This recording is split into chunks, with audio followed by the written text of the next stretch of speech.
Hi, welcome to the Boca Voice and Fact or Fiction Friday. We're here today with Robert Weinroth, our City Councilman from Boca Raton. Bob, thank you so much for joining us. Thank you, Peter. I appreciate being up here today with you. Thank you. So tell us what's going on in Boca today. Well, I think it's very exciting what's going on in Boca. We really have been doing a lot over the last few years as far as redevelopment of our downtown, and I think we're really seeing the benefits of what we've been trying to build. Before I even got on the council, a lot of the development that we're seeing right now was planned for. And in the last few weeks, we've seen restaurants like Louis Bassi open up. We have Uzo Bay, and there are a lot of reasons why people want to be in our downtown. It's exciting. People are moving downtown, and it really is. Boca is becoming the it place. It really is. I mean, even restaurants that are fixtures down in Deerfield have moved up, like Frankendino's. Frankendino's moved from Deerfield to be part of our fixtures in downtown Boca Raton. Absolutely. To be part of that walkable downtown. And talk a little bit about what we consider downtown now, because I don't think a lot of people really understand what that downtown area is. Well, you know, originally people thought of downtown as Mizner Park, because the redevelopment of our downtown was really the area of Mizner Park. That was supposed to be the foundation of the redevelopment of our downtown.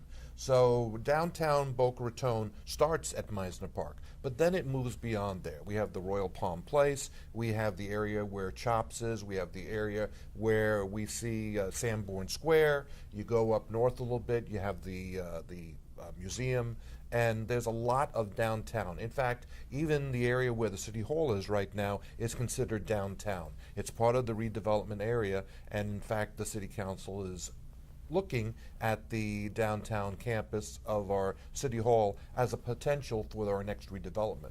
And then it goes all the way south down to where 101 and where the Mandarin Oriental is going to be. Exactly. Correct? Actually, the end of our downtown literally is Camino. So that's where the Via Mizner development is. Right now we have the apartments that have been opened up. Then we're going to have is that 101 Via Mizner? That's 101 Via Mizner. Adjacent to that, we're going to have the Mandarin Oriental and the Mandarin Oriental residences, which again is going to raise the cachet of our neighborhood. People know of Boca Raton. In fact, people know of Boca. Worldwide, people, you say I come from Boca, it doesn't matter that you didn't say Boca Raton. Right. They know where you came from. And with the Mandarin Oriental coming, that's going to be another reason why the international traveler is going to know Boca. We really have been brought onto the worldwide stage, even more so than late, with, I think, the onset of with the Mandarin, but I think Jerry Fideli has done a great job with the hospital. John Tolbert with the Boca Resort has just done tremendous things. Absolutely. I mean, we have, again, like you said, we have a hospital that 20 years ago was failing. Jerry Fideli came in basically with the idea of probably selling it off. And it was basically to clean it up and make it ready for sale. And thankfully, what he was able to do was turn it around. And over the last 10 years, that hospital has been able to attract a lot of talent and a lot of philanthropy. We've been able to really develop that with some state-of-the-art medical facilities, and we have some very, very, very philanthropic people who have really put money into that hospital and like made Christine Lynn and Christine Lynn and the Marcus family and the Schmidt family, and I'm sure I'm going to miss someone who will be annoyed, but really there are just so many people, and people who are making small contributions. And it's not just the hospital. We also have the FAU, which has grown in stature since Dr. Kelly has arrived. And we have a university now that is basically on the top of the list of state universities, and basically was on the bottom of the list when he got here, and now it's at the top. So we have a lot to be thankful for. What did bringing the bowl game to Boca Raton mean to you and to the City Council? Well, I think that people are excited about having a bowl game, but the reason for the bowl game, as was the reason for having a championship golf game here, is that we wanted to have eyes on Boca Raton. Certainly the opportunity to be on the Golf Channel with the Golf Classic, the idea of being on ESPN with our Boca Raton Bowl, brings people's eyes to Boca Raton, and especially in December. On December 19th, when people will probably be in snowdrifts up north, they're going to look at the Boca Raton Bowl and they're going to say, hey, why can't I put my business down there? And that's what we're trying to do. We're trying to make people who are up north and other places in the country or the world look at Boca Raton as an opportunity for their businesses. We have an educated workforce. We have opportunities for expansion. We have a lifestyle that nobody could possibly find anywhere else. And really, this is the place to open up a business. That's why the Boca Raton Bowl's here. That's why the Championship Golf is here. And that's really this part of our business development.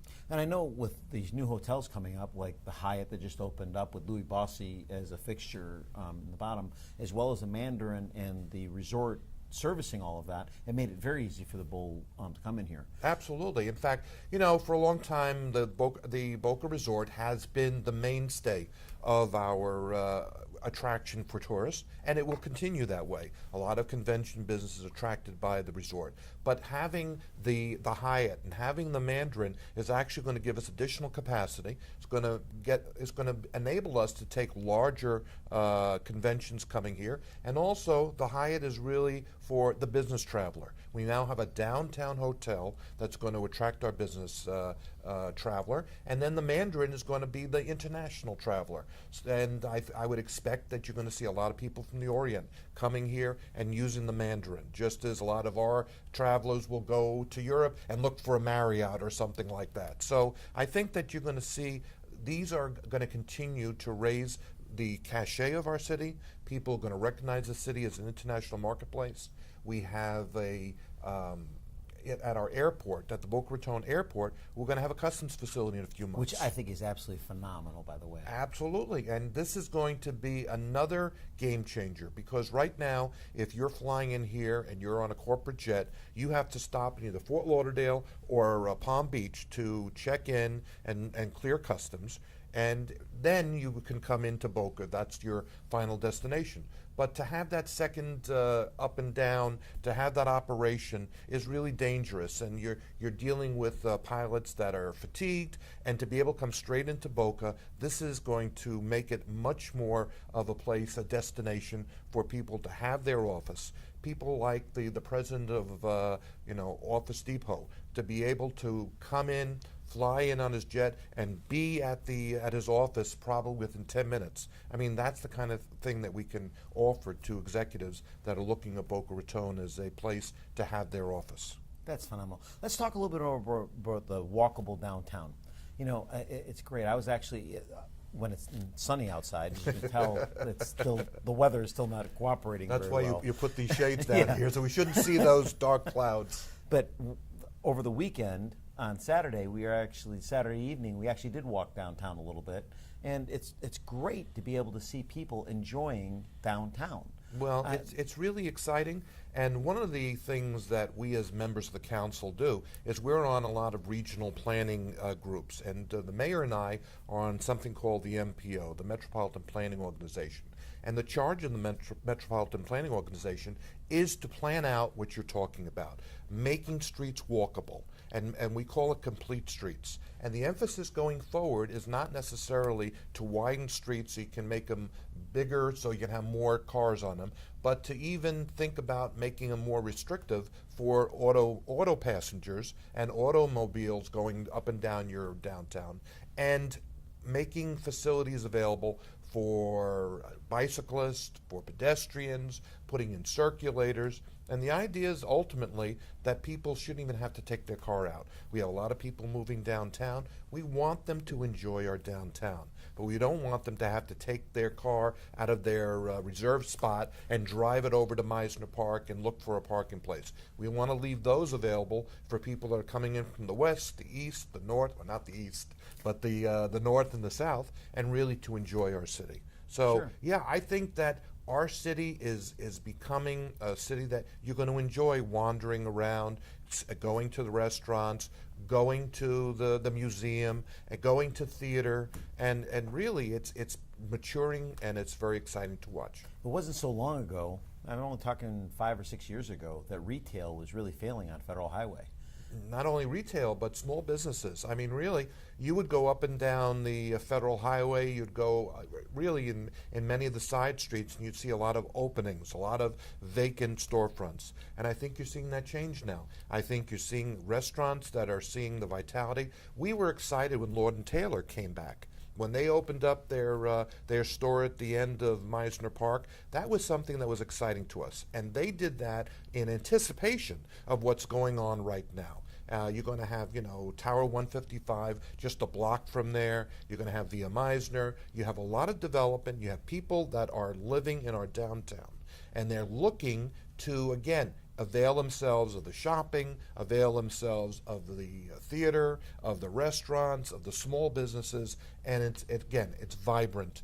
People are being able to run a business, make money, and that's what it's all about. I really think Boca Raton's on fire. It really is. Well, let's not say fire, but let's say that it's exciting. I do. I think we have a city that truly has still a lot of room for growth. And well, let's say this, and I don't want people to take this the wrong way, that all of a sudden we're going to try and become a Fort Lauderdale or a Miami. I think we're probably just about at the end of this growth spurt. This is a growth spurt that was really planned out 25 years ago. Sure. So we are really coming to an end. I mean, there's some projects that people have heard about. There's a project called Mizner 200 that is going to come before the council in the next few months. I know that we've heard that Royal Palm place is probably going to be redeveloped. But for the most part, the redevelopment of our downtown has really been completed. And now it's going to be a matter of settling in and enjoying the amenities that are coming in as a result of all of the development we've done. That sounds great. So what else would you like the citizens of Boca Raton to know? Well, let's see. We've talked about the university, which I think is exciting. We've talked about the Boca Raton Bowl, which I can't wait to come. Let's see. The hospital, of course. We have learned, of course, that Jerry Fideli, who we mentioned before, is going to be retiring in the not too distant future, and we're certainly going to be looking for a good transition to the next CEO. Again, Jerry has done a wonderful job in raising that hospital's stature, and it's really a destination medical now. There's an old joke that people, when they got sick before, they'd say, "Where do you go if you're sick?" And they would say to the airport. Right. So now people are going to the hospital right here at Boca Regional, and hopefully we'll have someone in that place like Jerry who's going to understand this community and be able to service us and make this a city where you're not afraid to get sick. I mean, unfortunately, getting sick is part of the game, and if you know that there's a place that you can take the family and you have confidence, that's wonderful.